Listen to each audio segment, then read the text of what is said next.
Zero Calorie Marketing is a platform designed to help solve real-world marketing problems for real-world marketing managers. Our mission is to empower marketing managers everywhere to excel in their roles and conquer any challenges they encounter in their professional journeys.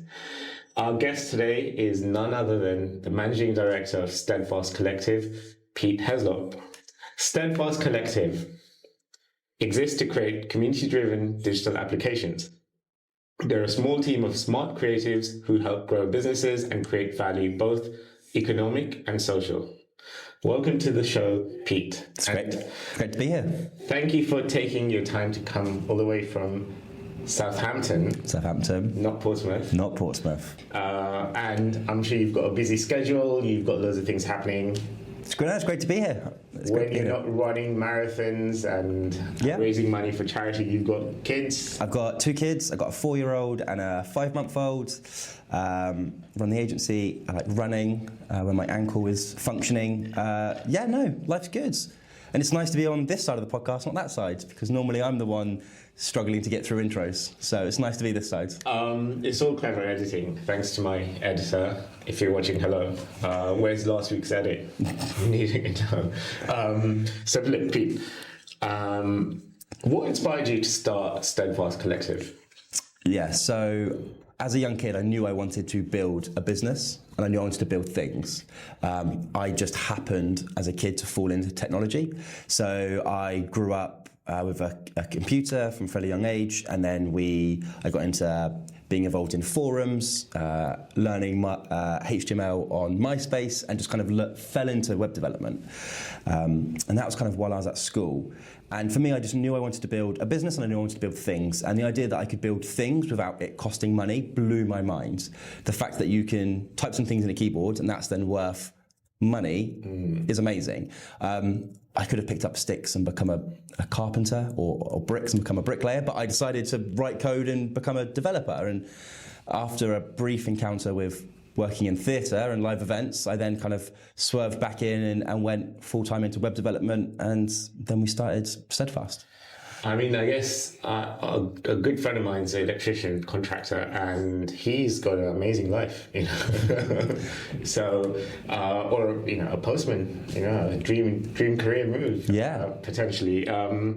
So we're just having a chat off camera, and Pete told me, you know, his real passion is to one day become a postman. So the idea of walking for a few hours a day and delivering posts while listening to a podcast sounds amazing. I worked in live theatre, live events, doing mostly lighting for bands and theatres.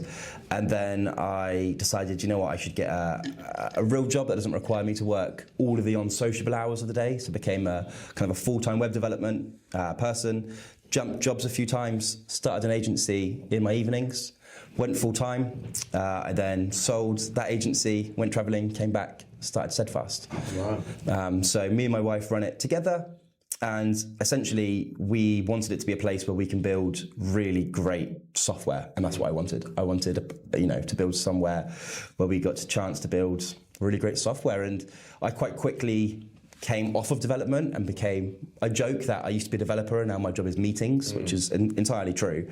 But as soon as we could hire somebody who was better than me at development, we took that chance and we did it. And I haven't written code now for 6 years. So. And Steadfast has been going for nearly 10 years now. Nearly 10 years, yeah.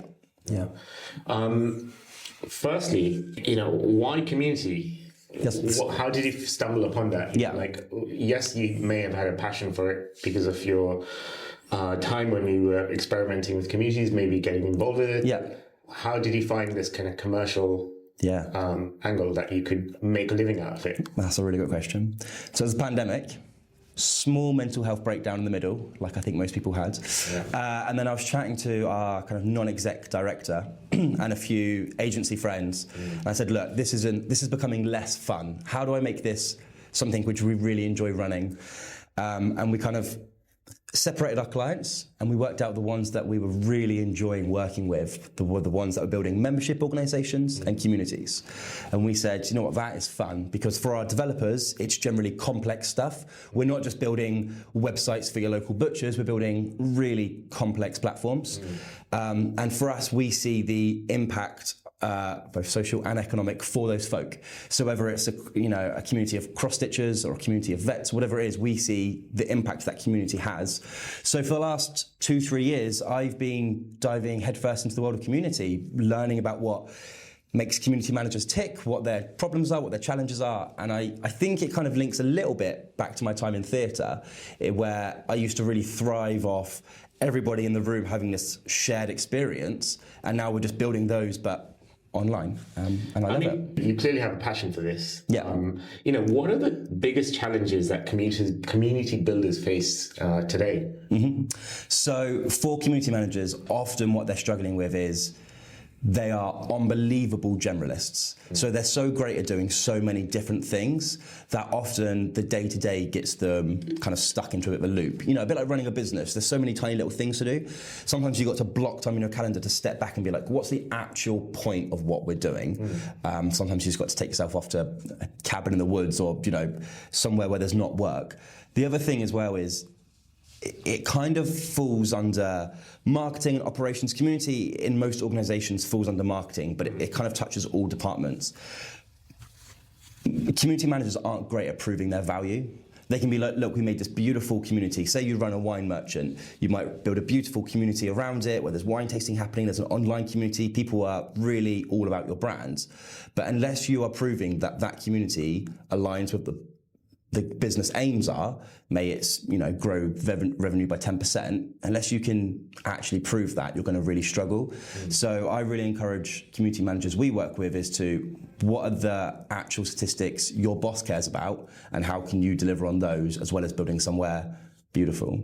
And this is not a scripted question that I didn't give you before, but to be a good community manager, do you actually have to have a real passion for the people that you're working with, or do you have to be an insider? Or can that be learned? That's a really good question. I asked someone this recently, a community manager, because they were smarter than me.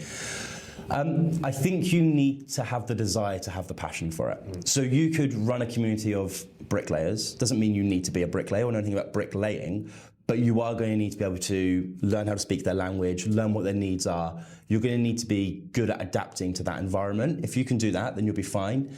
If you only care about hair and beauty and you're trying to go into the bricklaying community world, you're going to really struggle if you're not willing to adapt. But I guess that could be said for any business, right? Like if you only cared about making videos for, plumbers, you're going to really struggle when that high-end client comes in and they want something else. I struggle with any client, to be honest with you. No. I have a pushback for you. Yeah. If you were to hire someone, would they necessarily need to be an insider or talk language, or can you teach them rules and formulas to follow?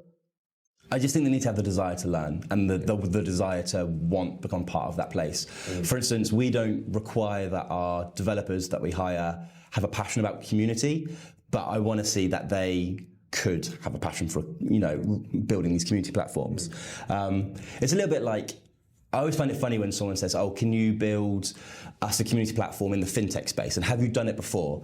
Well, no, we haven't done it before, but I've painted red houses. I can probably paint green houses, blue houses, and pink houses, right? Painting's painting. Wonderful analogy. It's good, right? And it always makes me laugh when people are so obsessed with sector-specific examples, and I'm like, it's just painting at the end of the day. It's all the same.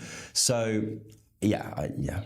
I think just going on from that, sometimes you can really benefit from being an outsider and be taking a look at things from a very objective perspective. But I don't. No, absolutely, and we are very aware right now that when we're doing our strategy work, our team all are similar age, similar backgrounds, similar. And it's something we need to work on for next year, so that when we are going into strategy, or kind of any environment really, but particularly strategy, that actually do we have that perspective from somebody who's older or younger or whatnot? Because currently our team all look and sound very similar, and we need to work on. No, that's fine. Look, I think we're going back on track. Yeah.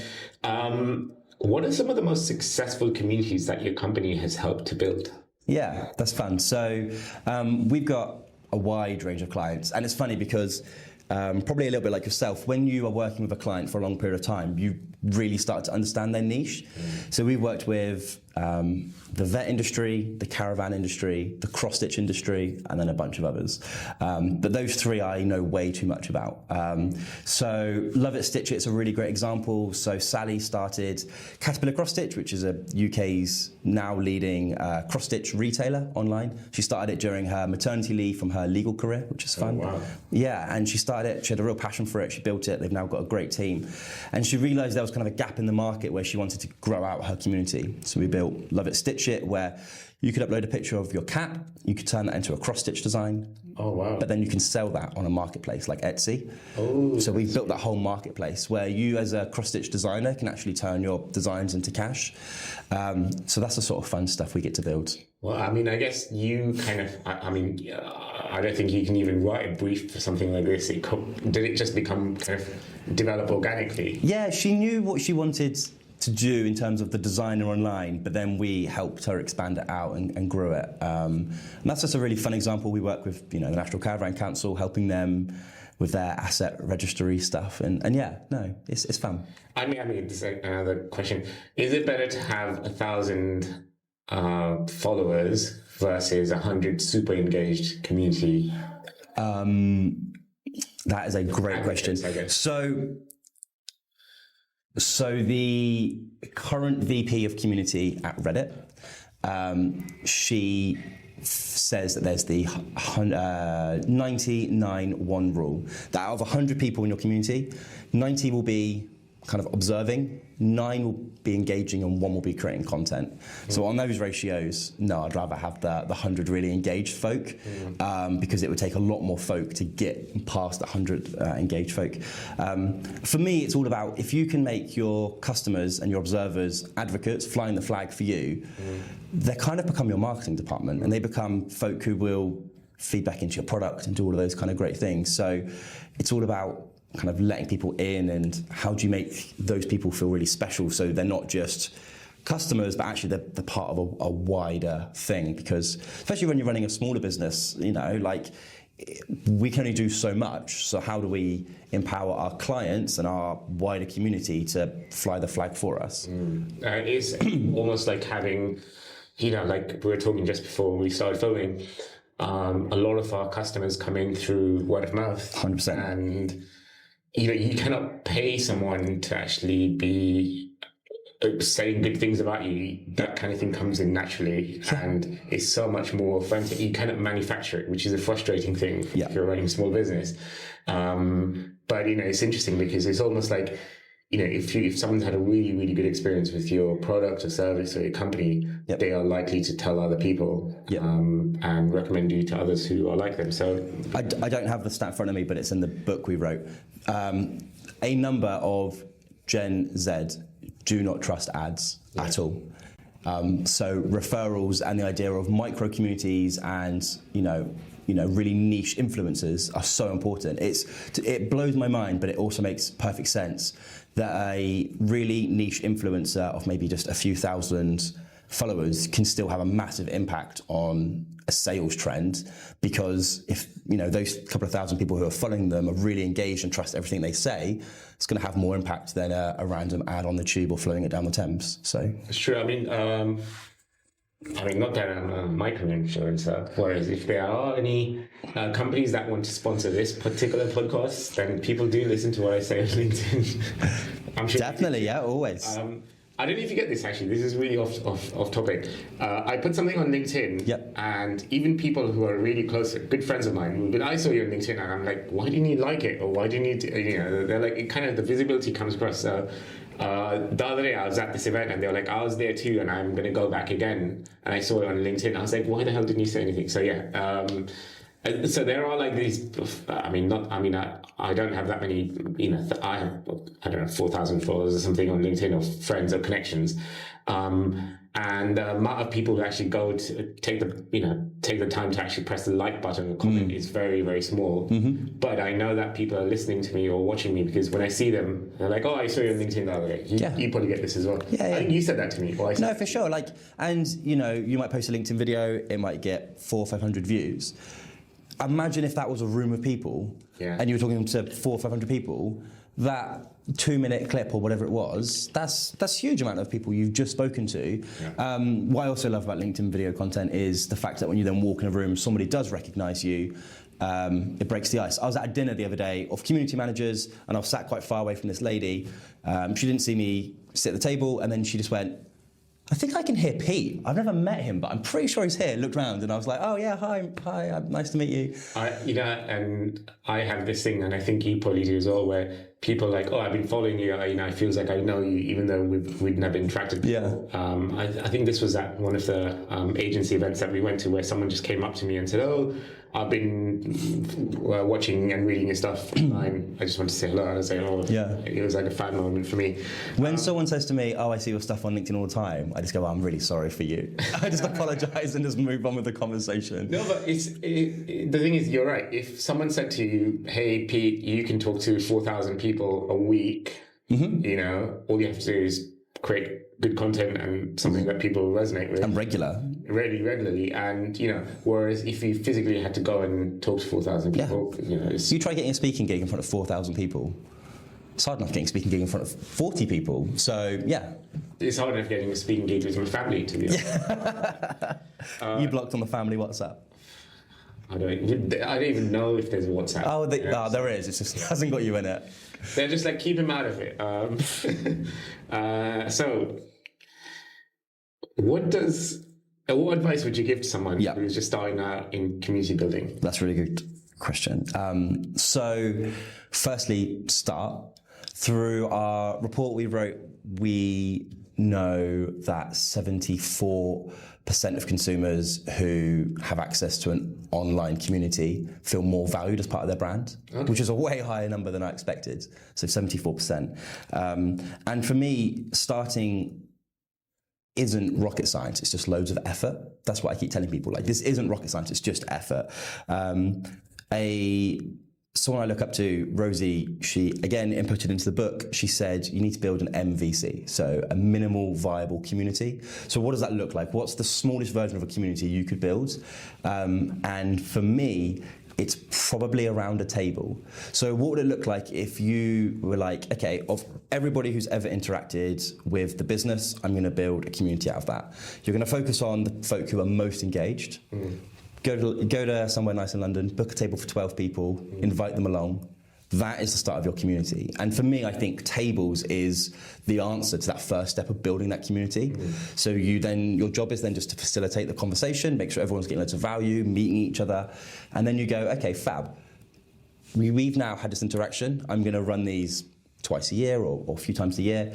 And then you just kind of move on to, okay, fab. How can I move this into a WhatsApp group? How can I move this forward? But it's all about starting, and food is a great way of doing it because everyone knows what food is. Most people like food. There's always something to talk about, even if it's just the thing in front of you, which is the food. And it's a great place to kind of show value to your community. There's a really interesting book I read called Religion for Atheists, and it essentially said, when you break bread, which is traditionally a Christian and Islamic, Judaic religious thing, something happens to us, or it triggers us as a human being, where you kind of automatically feel connected to someone. Sure. And that's very interesting. The other thing about organising a meal as kind of the first step in building a community is everybody knows the format of a meal. You turn up, you have some foods, and then there might be pudding, and then you will leave. You understand the rhythm, so it feels natural, and normally you're in somewhere public. It's not like you're inviting a bunch of people you kind of know to your house. Like it's somewhere public. Everything about it feels safe and familiar. And as long as you're doing a good job of hosting and facilitating the conversation, it's more than just a meal. It's a chance for people to actually talk. It's like, everyone eats at some point in the day. Yeah. And it's just essentially getting people together who are like-minded. Yeah. You mentioned a couple of tools. What is if you were to start a MVC, what tools would you recommend a small business or even a small e-commerce company to start dipping their toe in? Yeah, so if you're building a community of your customers and I'm talking about like a service business, so like a video production company, I would go something like WhatsApp. Okay. And I'd be using that as like a very tiny, more intentional version of LinkedIn. So, hi everyone, we know we've got this event coming up, or we've just written this post, or we've got a job listing, that sort of stuff. But then also encouraging folk kind of put their problems into it. You know, we've got a shoot coming up. Any advice? Yeah, blah blah blah. In fact, we've got some great venues on our roster. That sort of stuff. If you're more of a product business, maybe you're running, I don't know, a shampoo company, which is niche. I'd probably start looking at something more intentional, like a platform like Guild or Circle or Mighty Networks, or if it's software, Slack. But you need to be where your community are. Yeah, okay. So it's tricky. You can build community on places like Instagram and Twitter and whatnot, but it's a very fine line between that's an audience that you're talking at and a community where they're involved as well. So how do you make that step? It's a tricky one, because you want to make sure Slack works really well for lots of software companies, because people are already got Slack open every day. Okay. So for your, more normal folk who don't work in technology, finding that place for them can be tricky. So we had Kristen Parker on season 2, who's the social media manager at Space NK, and she essentially was the social media manager, where she would post content on Instagram, Facebook, YouTube, all sorts of places. But she was also, part of, because Space NK is such a big company, she would have to deal with customer complaints and sometimes trolls. What advice would you give to you go in with, you set up a WhatsApp group, there's a bad actor, someone who's spamming, or someone who's maybe harassing someone. What advice would you give? I'm sure this has come up. No, it's good. Yeah, so every community should have a code of conduct. What do we do and what do we not do? Is your community one where people swear? Are they allowed to self-solicit? Are they allowed to say, hey, come buy my services? Are they not allowed to? It's quite normal for it to be a not allowed to rule. You set out the guidelines, and then it's your job to enforce them. And that's why setting up a community shouldn't be taken lightly. It is a proper job. It's a proper role. And I think there has been, as we see the role progress, especially in the UK, America is way more further ahead than we are. We're seeing it kind of come out from that community social media manager role into being its own thing. Often it's been who can run the community? I'll just throw it to the social person. And now we're kind of stepping forward out of that. But yeah, have a code of conduct. Like, what do we allow? When I run events in London and Southampton, people have to agree to the code of conduct. I'm not going to harass. I'm not going to do that kind of stuff. And can I ask why that rule was set up? Someone harassed someone? Or no, it just felt like a good rule to have, right? Okay. I don't want anybody at an event or a community that I'm running to ever feel uncomfortable. So it reflects on you. Exactly, and it's just not a nice place to be, is it? I went to one of Pete's events, and it was very good. Met some lovely people, had some really good conversations. And I'm sure if you link up with Pete, he will invite you to the others he's running. So going away from community building in particular, marketing as a whole, what does content marketing mean to you? Okay, that's good. So I'm not a marketing person. I'm not an ads person. I don't know how else to do marketing. So for me, it was, I know that as a business of, less than 20 people, I know that people are primarily buying our services because they've had an interaction with me, they like my vision for the company, they seem to trust me. So how do I get myself in front of more people?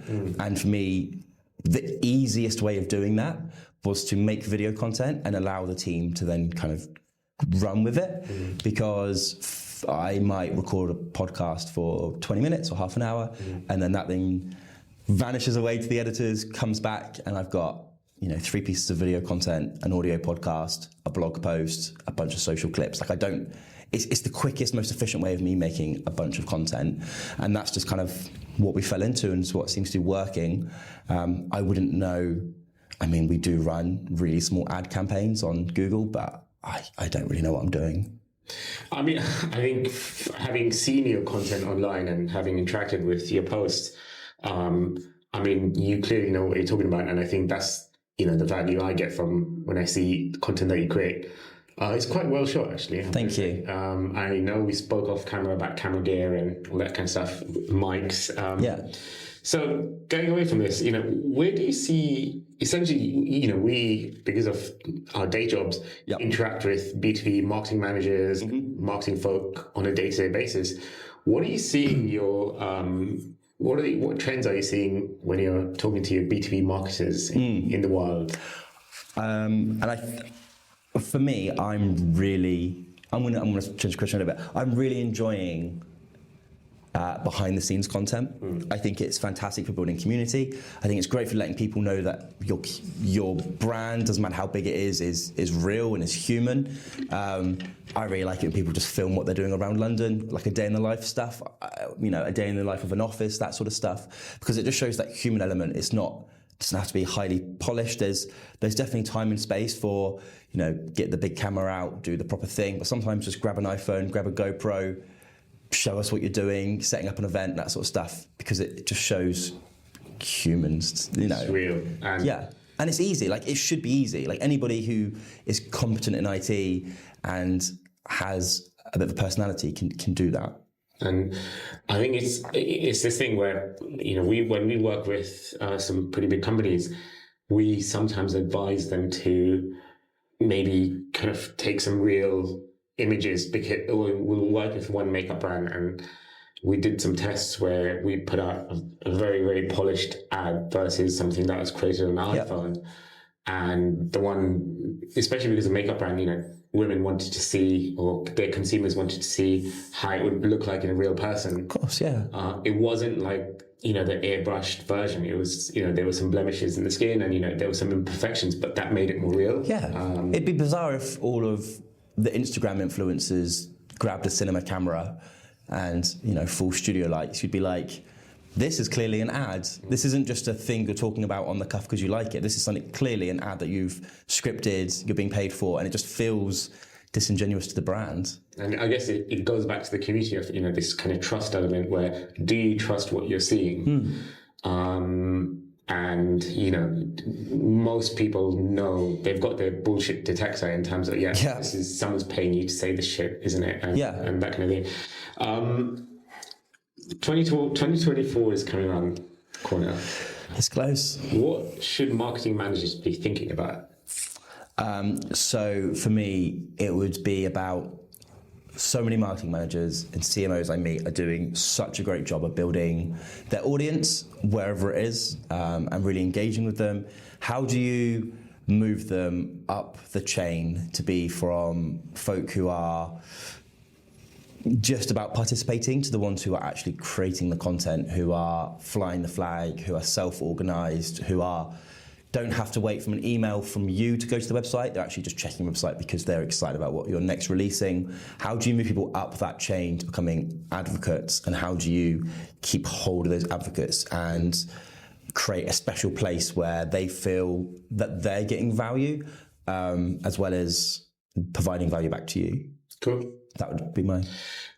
I love what your company does in terms of, essentially community, or if you self-identify as a community, you almost become like a de facto advocate. I am a gamer, therefore I do X, Y, Z. So a part of the Fortnite community, or part of the whatever community, or Actually, what is the biggest community in the world? That's a great question. It would probably be a religion, I would imagine. As in like a commercial or something, Yeah, I don't know. I should know. It's probably like Apple fans, right? Or, they're kind of... I would... Is that a community? At any point have I helped Apple get better at being Apple?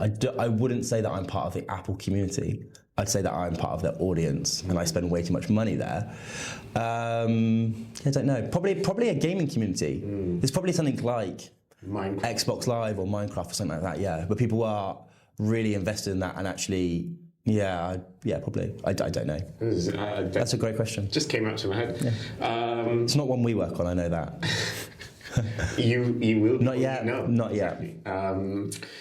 So, Pete, Yep. What are 3 must-read books, apart from the book you've written, obviously? Of course. So the book that I come back to every year is Good to Great, which is a business book, and it was a scientific study about a bunch of American companies, and they basically looked at what made a business great versus what made a business good, and kind of walked through some really basic stuff, but I really love it because it's really scientifically driven. So that's one we do with our management team. That's one that I read every year.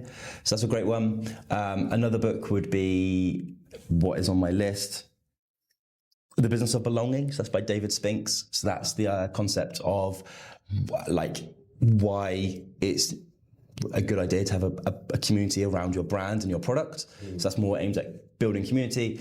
And then the last one is Tomorrow I'll Be Brave, which is a book I read with my daughter. It's about 15 pages, and it's basically just loads of affirmations. So it goes, tomorrow I'll be brave, or tomorrow I'll be strong, I'll be adventurous, loads of them. And then at the end it's like, if I wasn't any of these things today, I'll try again tomorrow. And it's cute. And I just think, especially with my kids, but also with other business owners, sometimes you just need someone to go up to you and be like, you're doing a great job. And that's what you needed that day. And I think because the world is so busy and we're adults, we don't do that enough. And I think actually just going up to someone and being like, you're doing a great job, or I always like telling guys their shoes are nice. It's the only thing I can think of to compliment a guy without it's sounding a bit weird. So if I see someone with great shoes, I'll be like, your shoes look great. And I think that this little affirmation can really get someone or push someone through their day. It's like when you get random, especially for men, when you get random compliments of people, you actually really remember it, because we don't normally get them. It's not a thing guys do to other guys, yeah. And, whereas I think women potentially get lot more compliments, whereas this is just not a thing. That's really good. Yeah. And if you just say something that's in your mind and it can, make someone's day, then... Well, and it was free to you. You just need to be a little bit more awkward about it. Just kind of get over the awkwardness. So, kind of flout the rules of social norms. Yeah, exactly. And shoes is a great place to start, always. 3 SaaS tools that you cannot live without, Pete. What are they? Yeah, so I really rely on my calendar, and I found that I don't like using web-based calendar services or email. So I use an app called Cron, which is a kind of a layer on top of Gmail. That changed my life. The best part of it is you go, when are you free? And I go, okay, fab. So rather than like typing out all the times I'm free, I can drag and select the times I'm free, and it kind of pre-writes an email where it's like, I'm free these times, and you can just send that.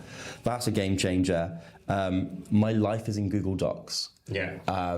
It's not a very organized Google Docs, but I have Google Sheets, Google Docs, Google Slides, and that is how I organize my life. And then lastly, we really do rely on Slack a lot at work. We always have done. Since day one, we're a fully remote team. So for us, having everything kind of run on Slack is great. Like all these tools, they work for you as much effort as you put in, you kind of get out. So we had to work on making Slack a really productive place rather than just a time suck of energy. But they're the 3. So if anyone from Cron, Google Docs, or Slack is watching, this show is available for sponsorship. Rates start at £5,000 a month, and the details to get in contact with me are after that. Cron was brought by Notion last year. I love Notion, actually. They were brought by Notion. In fact, I was at a party with a lot of the Notion team in Lisbon last year for Web Summit. And I walked up to a guy and I was chatting to him and I was like, what's your job? He was like, oh, I'm head of product at Notion. And I was like, that's fun. And I went, you just brought Cron. It's my favorite tool.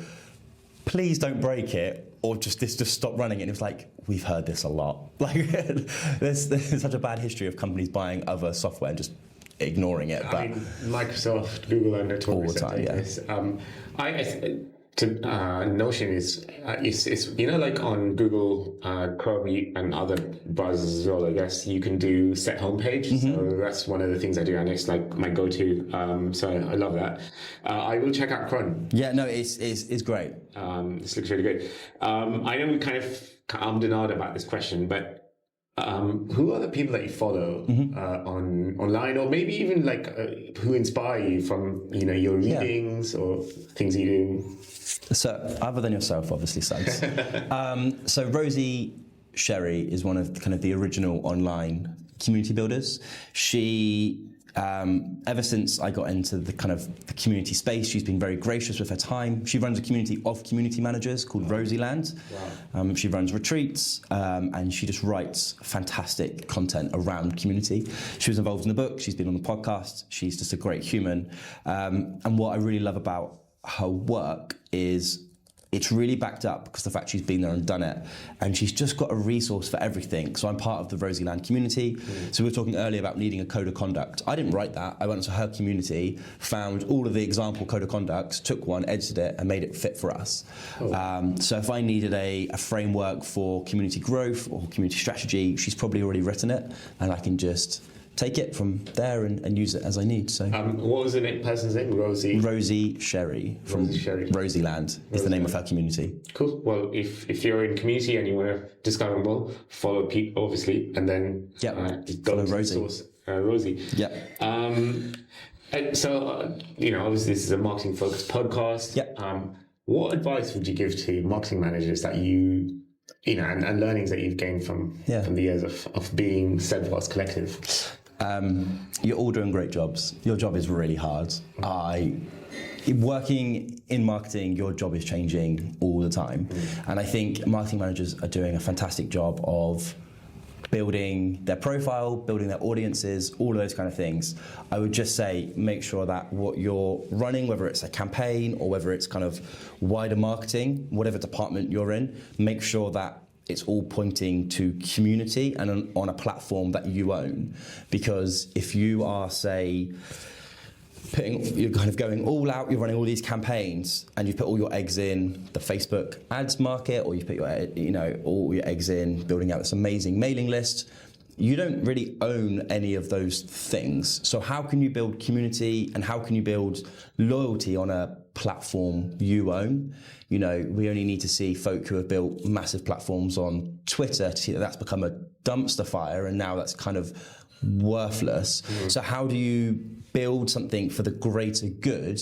Keep doing what you're doing. Your day-to-day stuff is great, but how do you build something that's going to outlast you in your role, so the next person who inherits a wonderful community on a platform you own and have control over? You're not told or censorshiped over it. And I guess, the ironic thing is Facebook is brands help build the community and get people in. Yeah. But now they've got to pay to access their own followers. It's all bizarre. Yeah. And if it goes down, or if they change their rules, or they decide they want to ban you, unless you are one of the mega communities, you try getting hold of someone at Facebook who can actually do something about it. Yeah, I've spoken to a few friends of mine who have been banned or they've suddenly just disappeared on Facebook, and there's no right for there's no one person that they can go into. Yeah. This is a horror story. There are a few communities or brands that are out there who've just been banned, and there's no answer. There's no one they can go to, and often not Facebook in particular, but these kind of. You hear it across the board, don't you? Yeah. It's a nightmare for an ad agency if they were to say get their client banned on Google Ads or something. Yeah. And unless they're spending serious money, you probably don't have an account manager there yet, and it just all gets very messy and complicated. Yeah, I was talking to someone and they were actually legit spending 10K plus, which is probably nothing in the scheme of things, and they wanted to spend money, but because they were banned. Because their name sounded like another product which was banned from the ban list. Right. It was really bizarre. And the poor guy was actually, struggling with this for 6 months, So in the end, they had to delete everything and start all over again. Painful. Change the name of the company or something. So, buyer beware, I guess. So Pete, how can people get hold of you if they wanted to reach out, get to know you, find out more about Steadfast Collective? Yeah, that's cool. So LinkedIn is where I'm most active, which is just Pete Heslop. And from there you can find everything. We have our website, steadfastcollective.com. But otherwise, just search my name online. You'll either find me or some random film producer from France, I think. So, wait, you're not the film producer? Nah. Sorry. So all this time, I know. Disappointing, right? So if the real Pete Heslop is listening, please get in touch. No, Pete, thank you so much. No, thanks for having me. I've enjoyed meeting you over all the years that we've known each other. Yeah. And also, I love following your content online. So likewise. I hope you will continue posting more. Thank you. Cheers, lads. Thank you so much. And tune in next week where we will have a different marketing focused person. Hopefully the real Pete Heslop at some point in the future. No, I'm joking. But thank you again for watching and see you later.